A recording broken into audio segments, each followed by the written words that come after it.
Welcome to WGIL Special Galesburg Football Podcast. I'm Jay Redfern, and today we're joined by Anthony Tony Schumann, Galesburg High School Class of 1977, a two-year varsity football star who helped the Silver Streaks to their first ever IHSA state playoff appearance in 1976.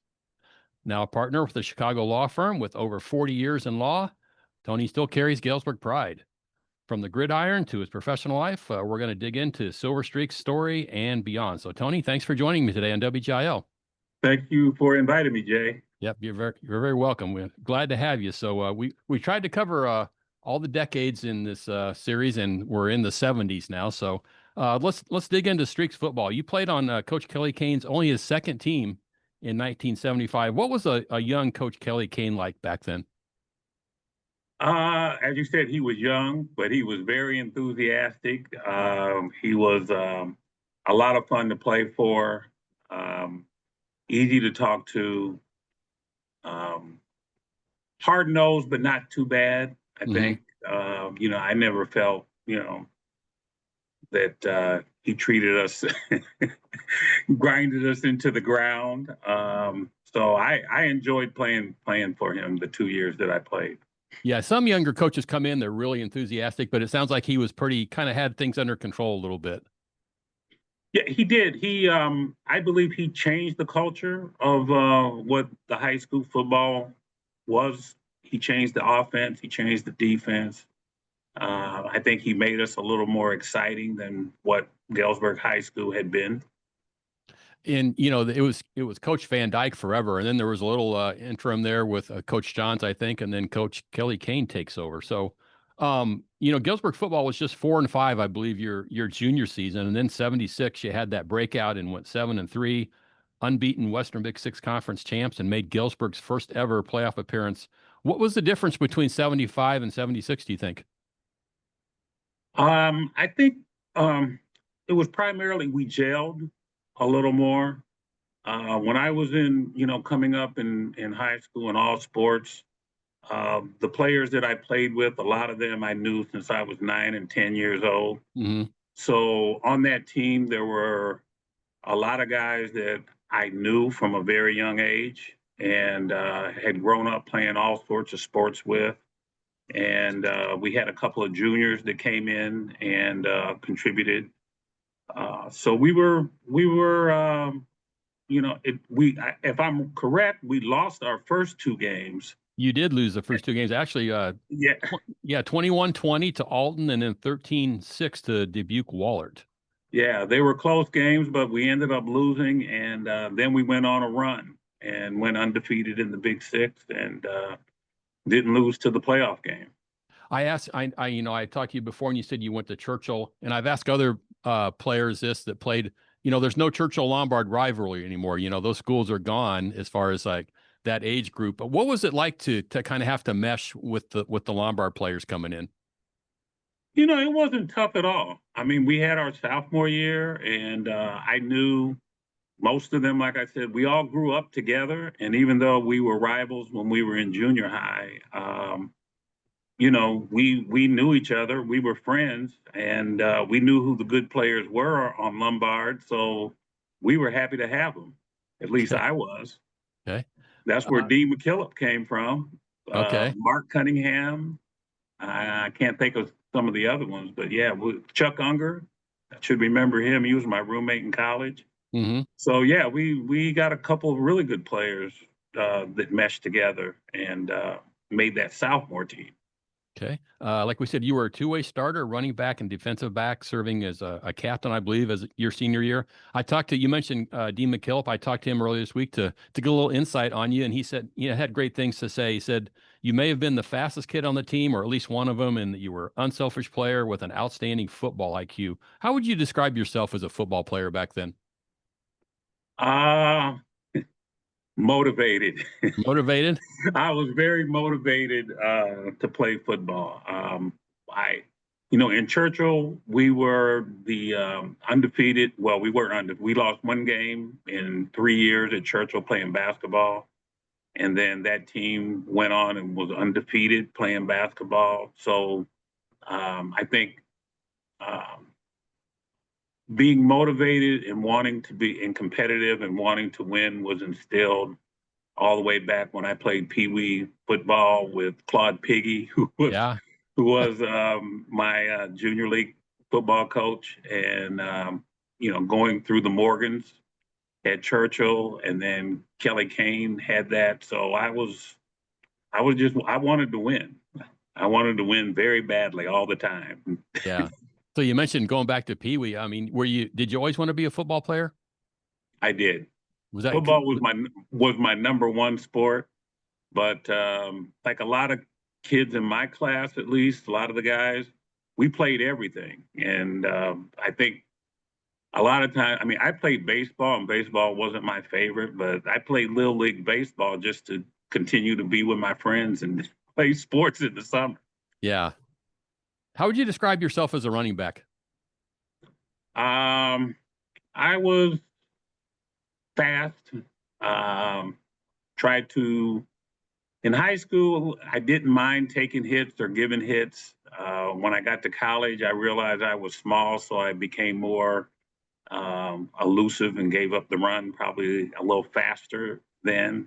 But I was always looking for the big play, breakaway, trying to get into the end zone, trying to get north and south. Okay.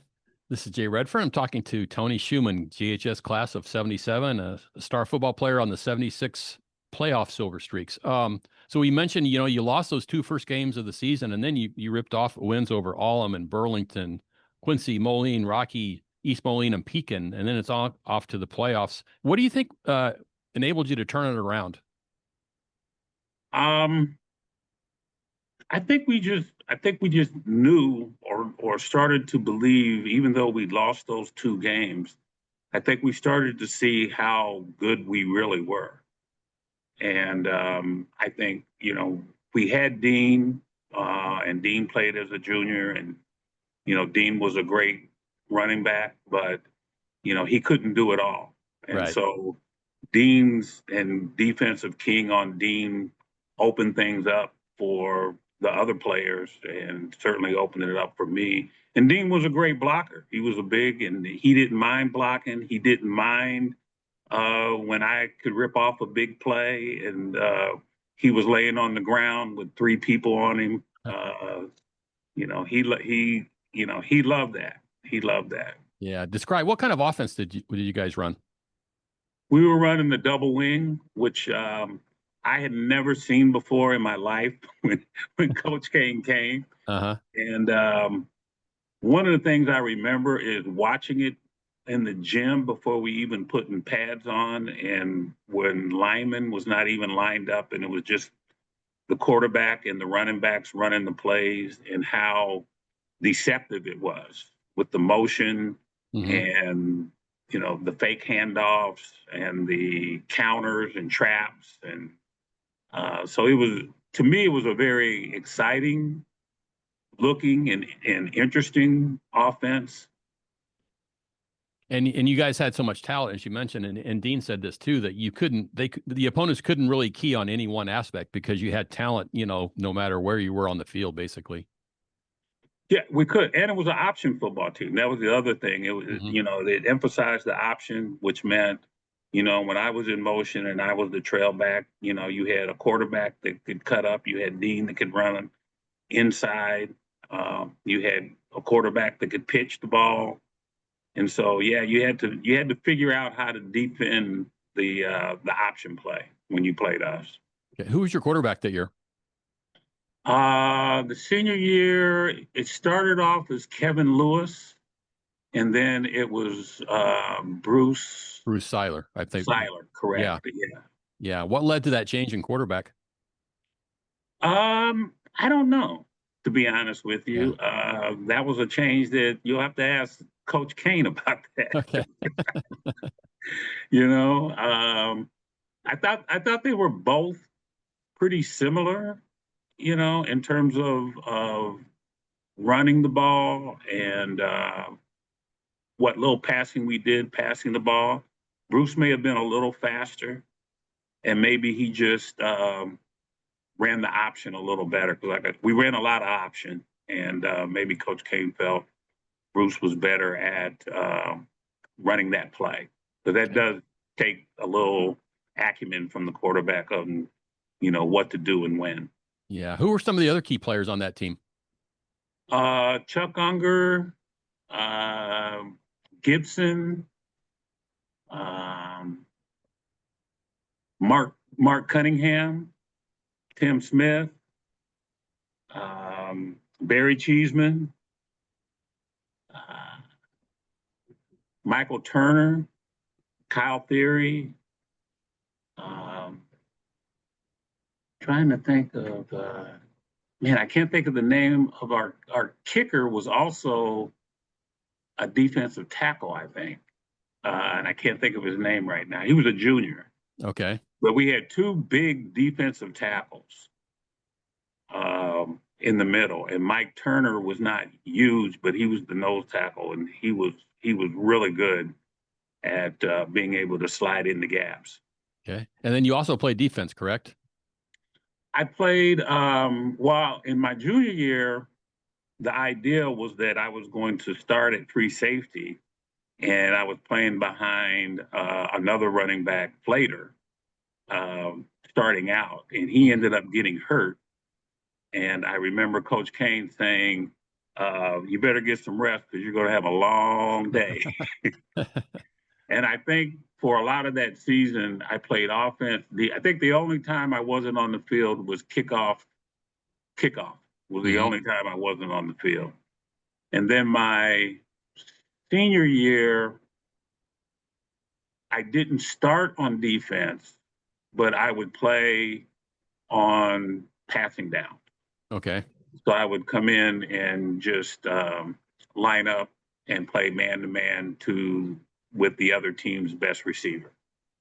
We've talked quite a bit about Dean McKillip, of course, who went on to play at the University of Iowa for the Hawkeyes. Describe him as a football player. Tough, very tough. And I remember playing Dean when Dean was in junior league. I didn't play my 9th grade year at Churchill because my mother went to law school in Buffalo, New York. And my 9th grade year, I went to Buffalo. We had an agreement that if I went for a semester, if I wanted to come back, I could. And so I played football in Buffalo, New York, outside of Buffalo, New York, in a suburb. And then, I had played with Dean and knew Dean, since I was 9 or 10 years old. And when we were playing, I used to go down. His dad had the gas station, Wereco.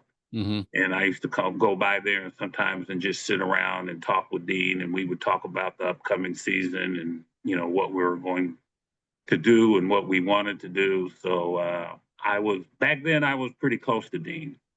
We had similar ideas. I think that helped probably the fact that we were both captains because we both had that outlook of this is what we want to do, and we want to get to the playoffs. We want to win the playoffs, and we want to play for a championship. As we mentioned, you finished the regular season 7-2, and then you draw Belleville in the playoffs, Belleville West, and you were playing in Class 5A, the biggest class. What do you remember about that Belleville playoff game? Oh my God. Well, a couple things. One, it was cold. The football field had hardly any grass. I remember looking across the field, and we probably had maybe under 50 players on our sideline, and they must have had 100. They must have dressed everybody in the school. And but they were a very good football team. I remember their defense just being very, very fast. Holes closed very quickly, and you got hit multiple times on the way down. They were a tough team. They were a tough team. And they were no slouch. I mean, they went on to the semifinals, so that was no slouch they lost to in that game. No, they were good. They had I remember they had big running backs. I just remember how fast they were on defense. I just don't remember. And Rocky was a good fast team as well, both offense and defense. But they were so fast on defense. It was incredible. Football's changed a lot since your playing days back in the 70s. What differences do you see now and then? And do you prefer that game back then when you were playing, or do you like football better now? I like the game now. Mm-hmm. I don't think athletes, uh, they probably focus on one sport more than what we did. Right. I think the training that they have and the facilities that they have are much better than probably what we had because the focus is greater. The game now, I mean, there's not a lot of difference. You still have to block, tackle, jump on loose balls. I mean, it's the same, it's the same game, but I just think they are probably learn more. They probably have more plays. They pass the ball maybe more than what we did when we was in high school. They develop their quarterbacks differently. So it's a higher, I think, intellectual game for high school kids to have to play now. Yeah, and obviously the training is just completely different. As far as weights and everything like that. I mean, that was just kind of starting to come in back then, right? Yeah, I mean, I remember, Coach Kane. We had the little facility, not much of a weight room, but he had us doing that. The other thing he did, I thought was interesting, is he created a summer school class.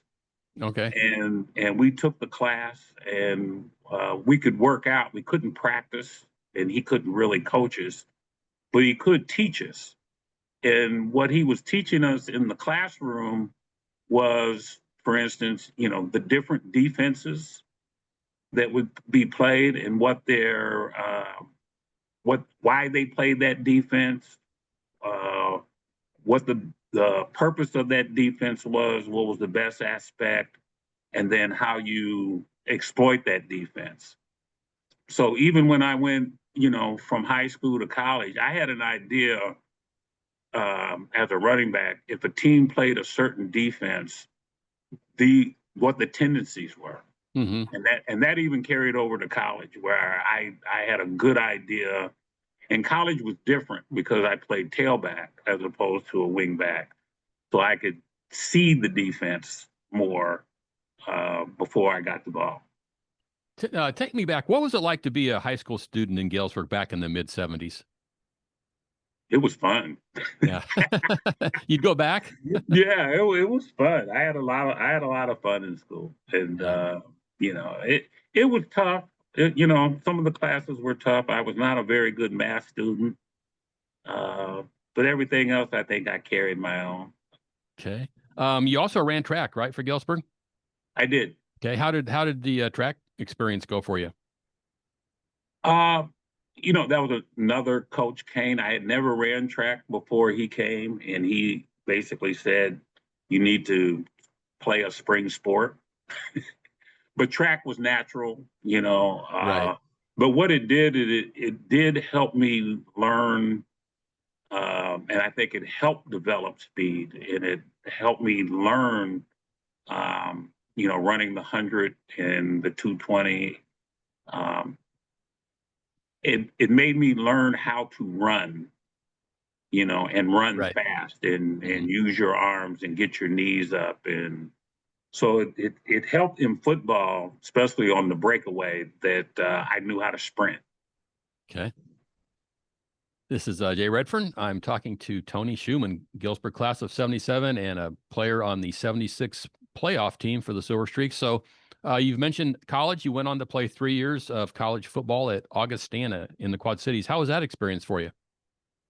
That was a great experience. It was, it was a learning experience because when I started, they were trying to retool at running back.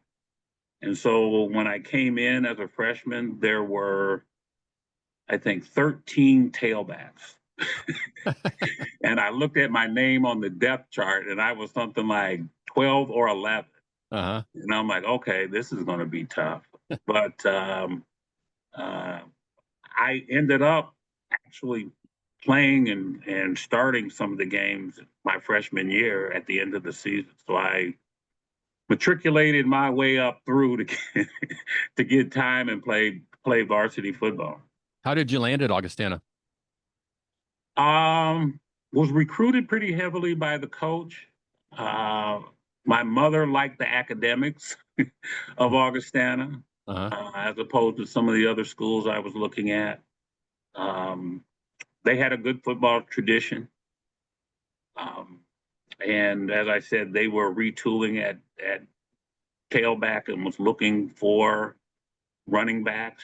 And I was really excited about going to a school where, as opposed to the double wing, when, my carries were 10, under 10, that I could play in a system that I could, carry the ball more.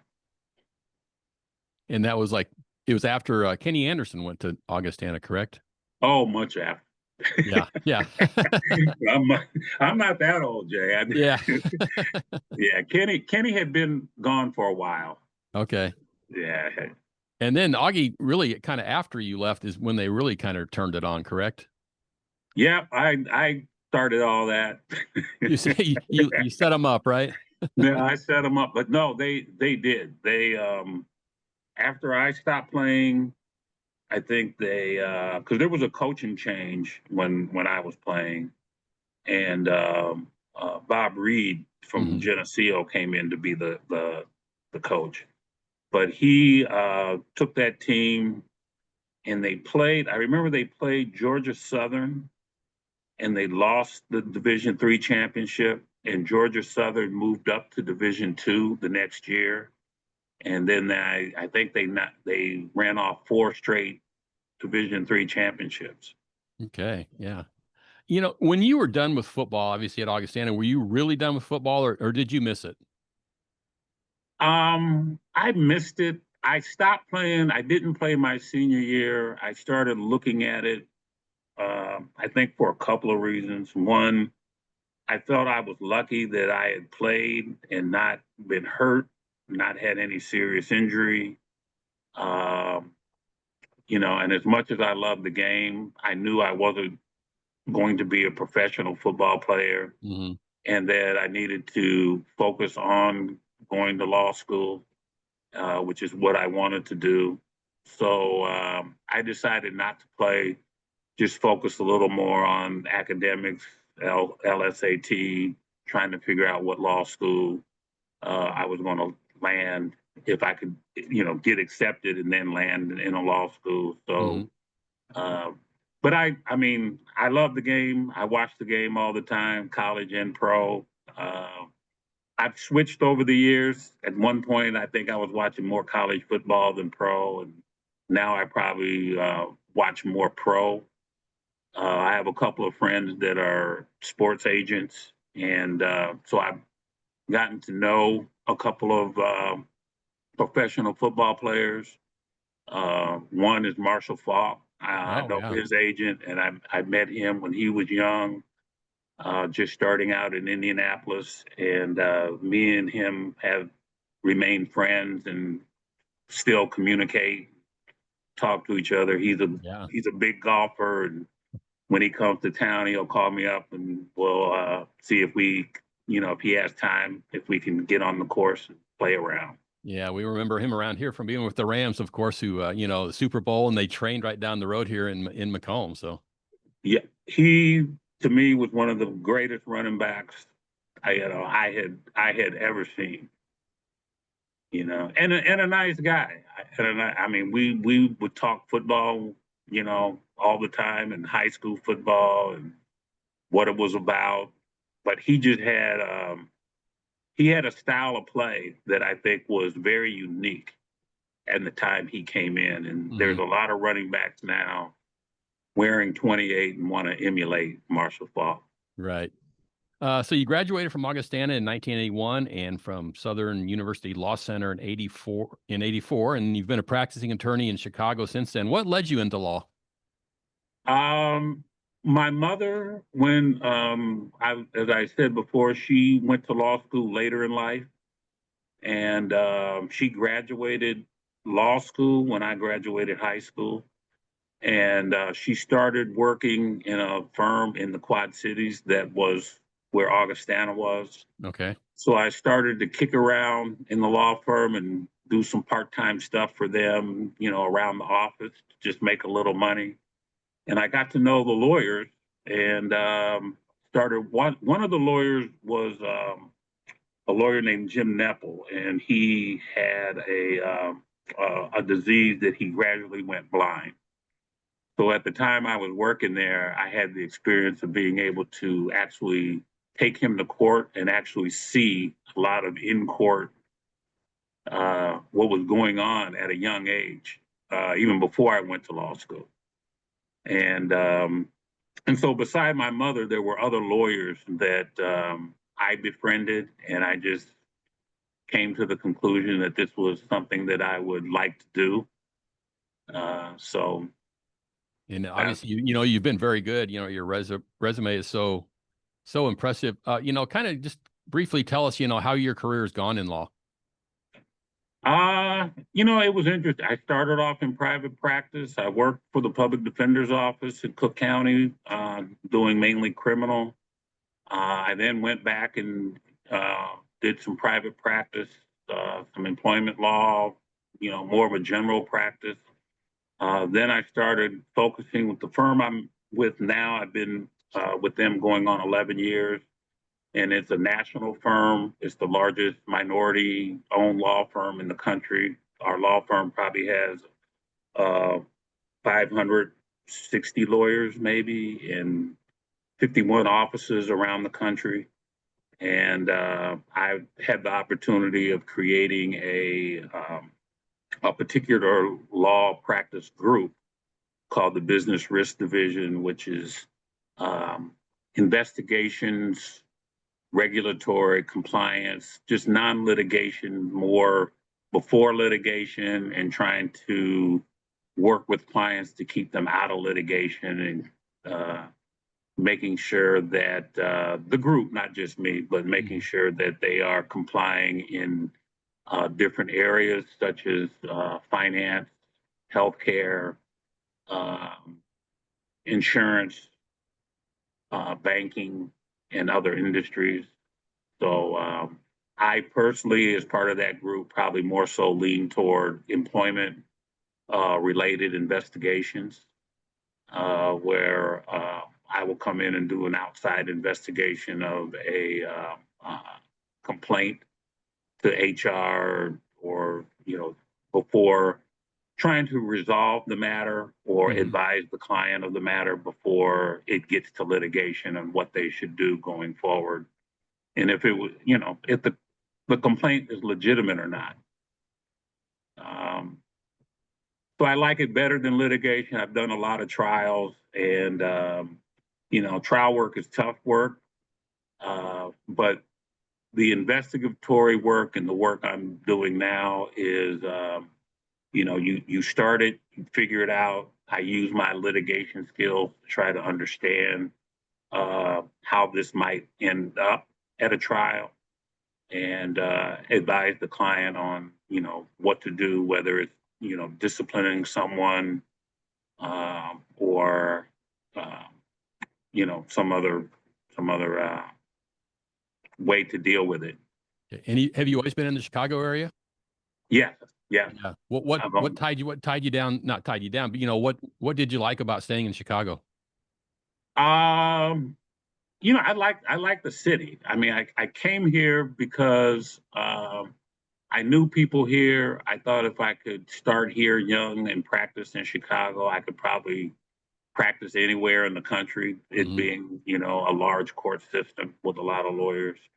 And as I've stayed here and lived here, I like it. I mean, I guess I'm a Midwesterner, but I like the big city. I like the ability that, we can go to 2 airports and go, anywhere we want.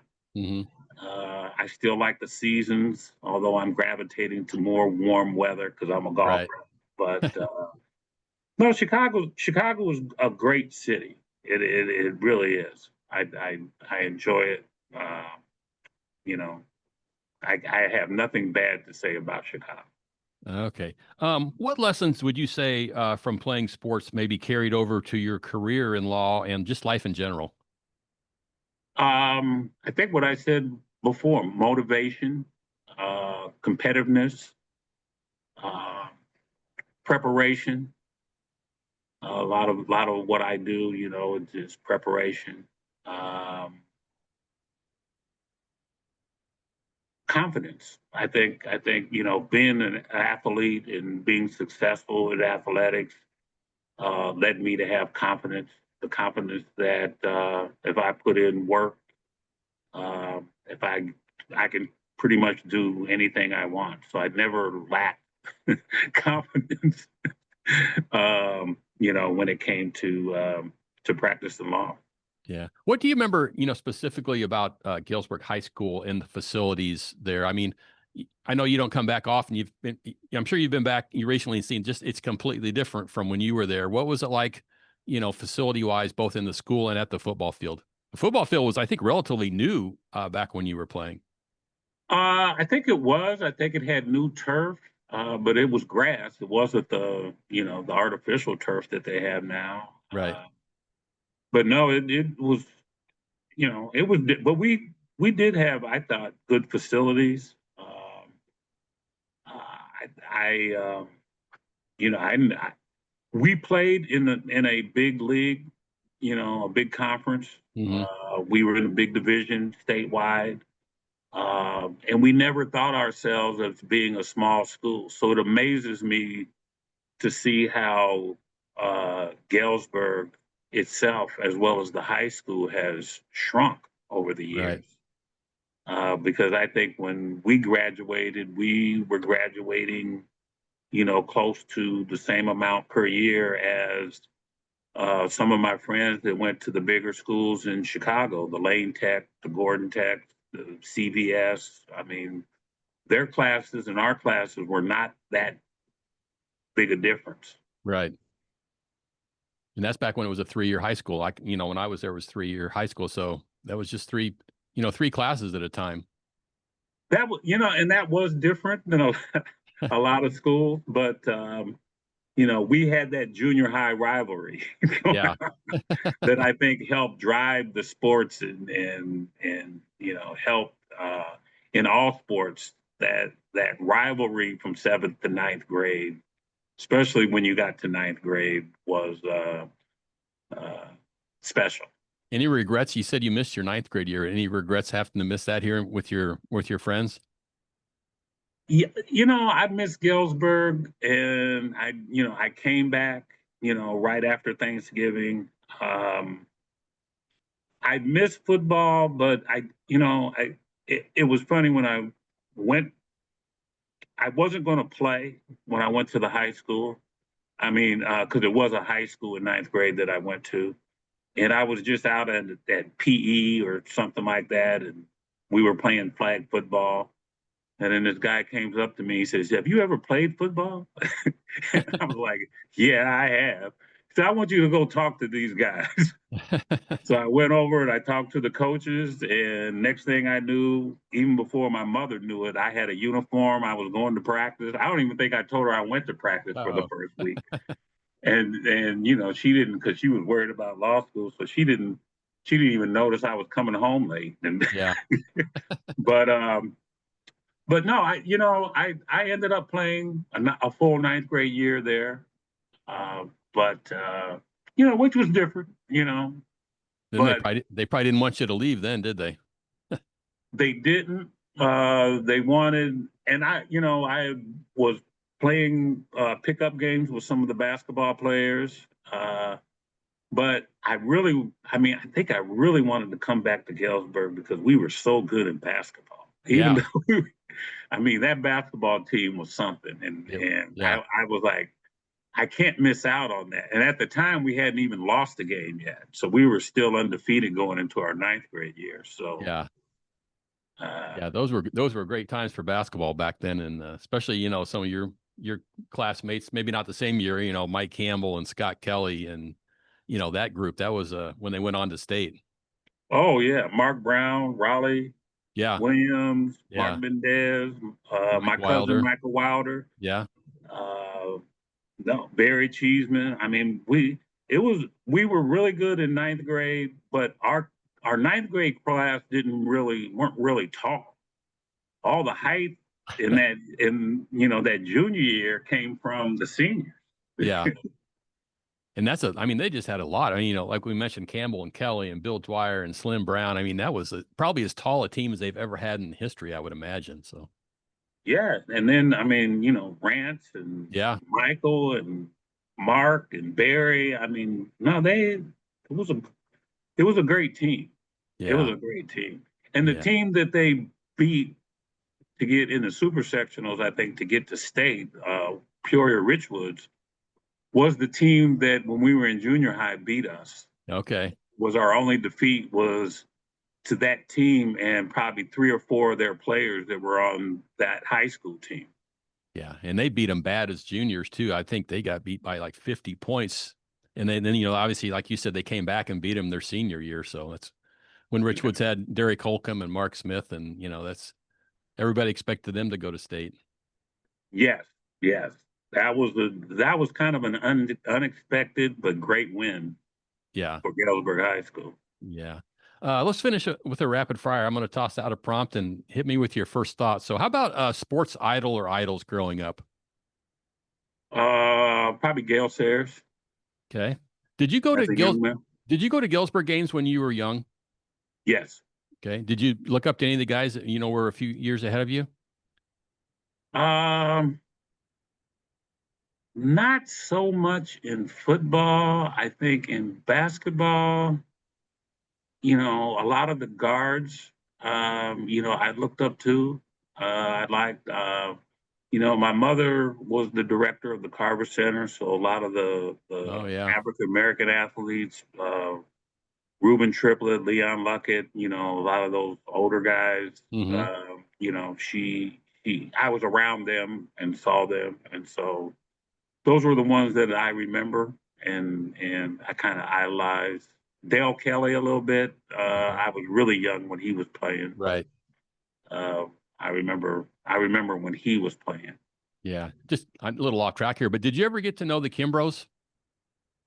I met them, and I can't remember which brother I met. I don't think I met them both, Okay. but How about favorite teacher or teachers while attending Galesburg schools? favorite teacher. Wow. There was a teacher, and I can't remember his name, but he taught like social studies or something like that. And he was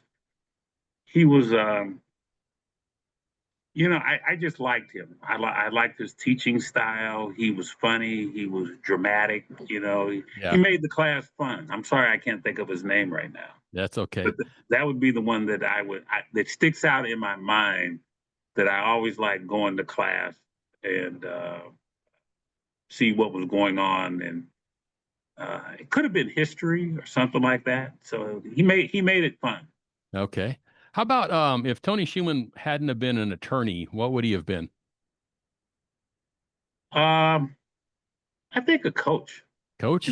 Yeah, I I really, I wondered if you really thought about did getting into started coaching. thinking about. I really thought about coaching and football and being outside and outdoors, something like that. So yeah, I think I'm not saying that was a fallback, but it would have been something that I think I would want to do.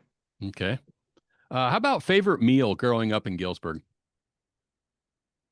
Um, Probably either Steak and Shake, Coney Island, or Marty's Chicken.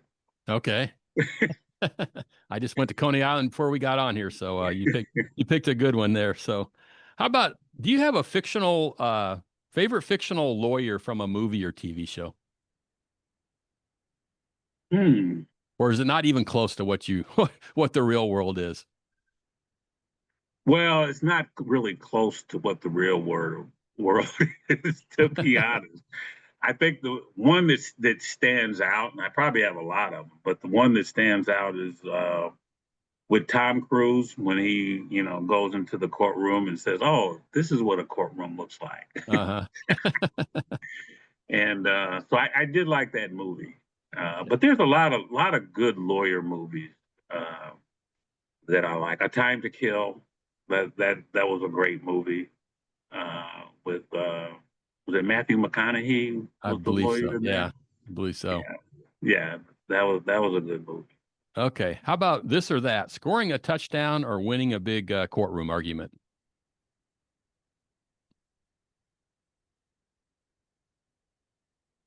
I never got paid a lot of money I was going to say you get paid. Yeah, I was going to say you for don't get scoring paid a to score touchdown. touchdowns.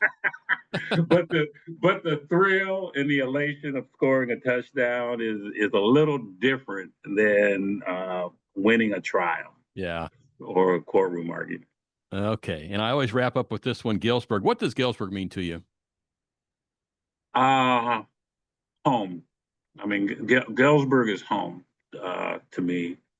Um, and my childhood, and growing up through high school uh, is very memorable. I just remember Galesburg being a place as when you were young, you could go pretty much wherever you want. You could ride Mhm. your bicycles. In fact, my mother and I was just talking about that, yesterday. Like, you would leave, and I wouldn't see you until it was almost dark, and you Yeah. were, maybe only 10, 11 years old, but we weren't you weren't worried about, and you knew where the other kids lived, and you just like, it was just a very different environment than probably growing up, particularly how kids grow up here in Chicago. Yeah. You've mentioned your mother several times. She obviously had a huge impact on your life and still does. What did she mean to your life and your career? Um, she's very special in terms of, not just being a mother, but watching her when she was the director of the Carver Center, and being around her and being that. The fact that she made the decision to go to law school late in life and practice law at a time when there were not a lot of women, let alone Black women, that were Hmm. practicing law back when she started in the late 70s. Um, and watching her career, and the older we got, the more we not that we were not friends and not close, but I think the older that we have gotten together, the more of a friendship I think and we have now. Hmm.